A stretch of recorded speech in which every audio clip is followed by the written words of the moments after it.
Hi Dylan, we know living with juvenile idiopathic arthritis can be hard sometimes. We realize how frustrating it can be. It must be very difficult to not be able to perform daily activities and to do what you enjoy. Our primary goal is to get you to be able to do these things, and we have various strategies to get you back to your normal life.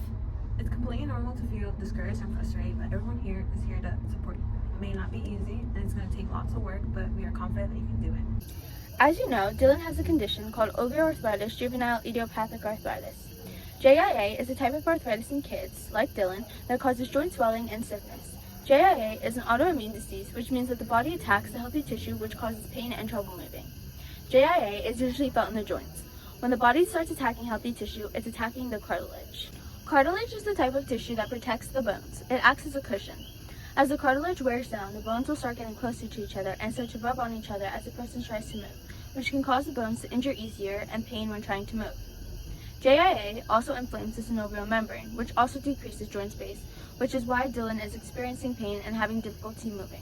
There are 6 different types of JIA. Dylan has a type called osteoarthritis. This type of arthritis is the most common type of JIA and involves less than 5 joints in the body, which most commonly are the big joints like the knees, ankles, and elbows, which are all consistent with Dylan's pain. There is no specific cause of JIA, but genetics and environment may play a role. Now, we know that there's no cure for this condition, but we can strive for Dylan to be able to participate in physical activities and get back to playing soccer. In Dylan's case, he is primarily feeling pain and limited motion in his patella, his metacarpals, olecraneal, and tibio-talar joints. This is causing Dylan to have less mobility and an increase in pain when trying to move. We understand that moving for Dylan is difficult, but being inactive is more harmful for him. Being inactive could lead to the weakening and decrease in the volume of the muscle. This process is called muscle atrophy, which means that the muscle tissues thin or are lost.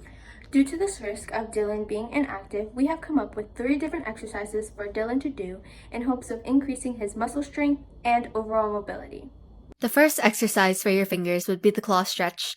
This stretch helps the proximal interphalangeal joints, which are the middle joints of your fingers. First, hold out your hand in front of you with your palm facing you. Bend your fingertips down to touch the base of each finger joint to form a claw. Hold for 30 to 60 seconds and release. Repeat at least 4 times on each hand.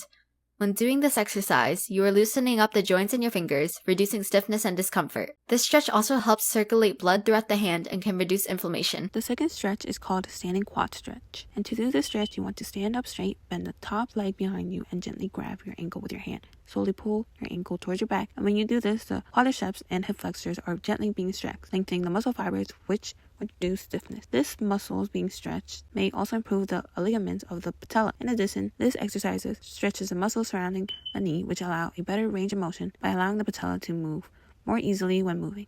Hold this position for about 40 seconds and then switch to the other side.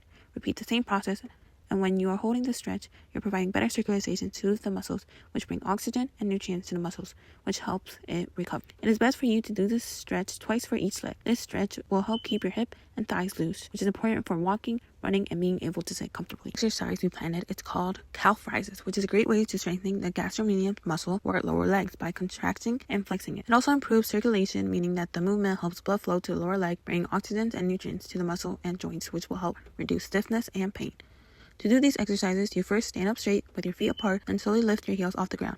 And as you lift your heels off the ground, the gastrocnemius contracts, shortening the muscle fibers and creating tension, which will help strengthen the muscle over time. This exercise also helps with ankle stability by improving tendon strength, which will help Dylan's ability to walk, run, and jump. You would want to hold this position for about 2 to 3 seconds and then gently lower your heels back down to the ground. And when you lower your heels back down to the ground, the muscle stretches under tension, which improve flexibility while strengthening it. Start to 2 to 5 reps per set to keep it manageable so it doesn't cause you any discomfort. With this exercise, it will make walking and running easier over time and reduce the pain by strengthening your gastrocnemius. Another exercise that will be beneficial is bicep curls, which are strength training exercise that targets the biceps brachii muscles in the upper arm. It also helps improve elbow function and joint strength, which will benefit Dylan because of his limited range of motion and pain in the elbow due to arthritis. To do this exercise, you can first either stand up or sit upright with your feet shoulder width apart. You can hold a light dumbbell or use any household items like water bottles in each hand with your palms facing forward. Before you start the exercise, you want to make sure that you keep your elbows close to your body at all times. Now to start, you want to slowly bend your elbows to lift those weights towards your shoulder